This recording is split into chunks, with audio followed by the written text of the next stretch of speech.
Et bonjour, nous allons voir les quelques nouveautés de QCM-Cam, à commencer par l'interface, où les accès aux différents documents ont été simplifiés. Par exemple, la démonstration du site, les informations du site, un accès à la chaîne YouTube directement, télécharger les marqueurs au format A4 pour les imprimer et distribuer à vos élèves, la documentation, et enfin un générateur de marqueurs qui permet à ceux qui l'auraient perdu de s'en réimprimer un personnellement. Les premières modifications qui nous intéressent sont celles de la gestion des utilisateurs.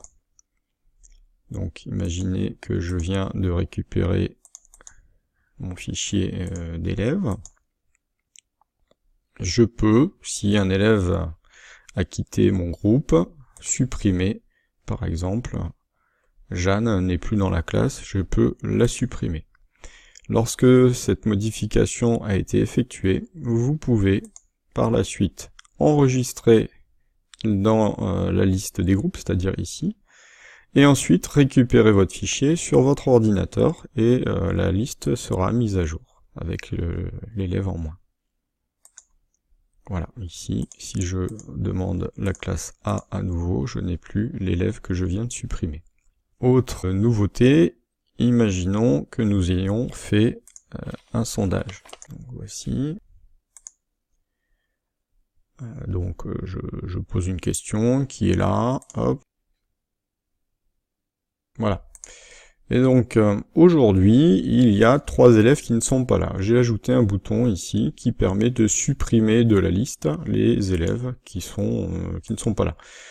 C'est une suppression qui n'est pas définitive, vous ne pouvez pas ensuite enregistrer les modifications. C'est juste temporaire pour la séance d'aujourd'hui, puisque soit ils ont oublié leur marqueur, soit ils sont pas là. Cela permet par la suite de ne pas se préoccuper, tiens, qui a répondu, qui n'a pas répondu, etc. Autre petite nouveauté pour les professeurs de mathématiques, vous pouvez dans l'éditeur taper directement des formules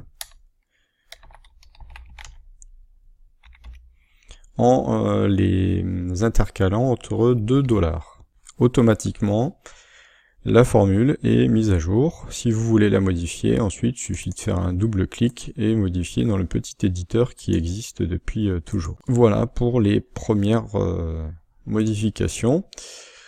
Également, j'ai procédé à quelques petites traductions. Vous pouvez profiter du site dans plusieurs langues. Alors c'est peut-être mal traduit, si vous connaissez des gens qui connaissent bien ces langues-là, ou d'autres d'ailleurs, les fichiers sont disponibles. Les fichiers sont disponibles dans l'information du site. Vous avez ici, où est-ce que c'est là? Vous pouvez récupérer les fichiers de traduction et les utiliser pour traduire dans de nouvelles langues. Une dernière petite chose, si l'emplacement où se trouve le QCM est trop petit, bon ça existe depuis longtemps, hein, vous pouvez modifier la taille d'affichage des questions. Dans ce cas-là, si les noms sont un peu gênants, vous cliquez sur plus-moins pour ne pas afficher complètement les noms et avoir un peu plus de place. Et lorsque vous enregistrez sur votre ordinateur le fichier, Trigo 3e par exemple, voilà.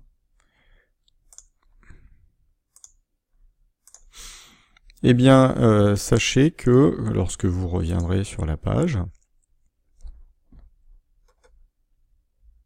et que vous rechargerez le fichier en question, celui-ci modifiera la taille du visualisateur de questionnaire.